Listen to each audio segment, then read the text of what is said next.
Little Lion Shop is marketed as a convenient baby store offering bundled essentials like clothes, diapers, and gear.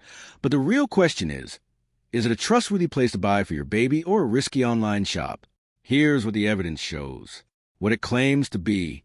At first glance, Little Lion Shop looks like a baby-focused online store selling value bundles for new parents, designed to simplify shopping for infant essentials. That sounds helpful, but the trust signals raise serious concerns. Major red flags. 1. Extremely low trust score. Independent analysis give the site a very low score, around 12.6/100, flagged as untrustworthy, risky, danger.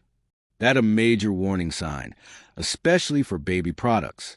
2. Brand new website. Domain created April 2026 age, less than a month.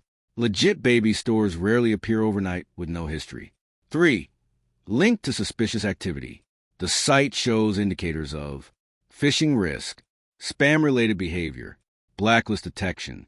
That goes beyond low quality. It suggests potential safety risks, what you can realistically expect. If you order from sites like this, you might receive items.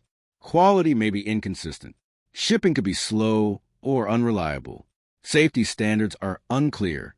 Worst case, incorrect items. No delivery. No refund support. So, is Little Lion Shop real or fake? Short answer, very high risk and likely not trustworthy. It exists as a website, but shows multiple strong scam signals. Thanks for watching. Don't forget to like and subscribe for more videos.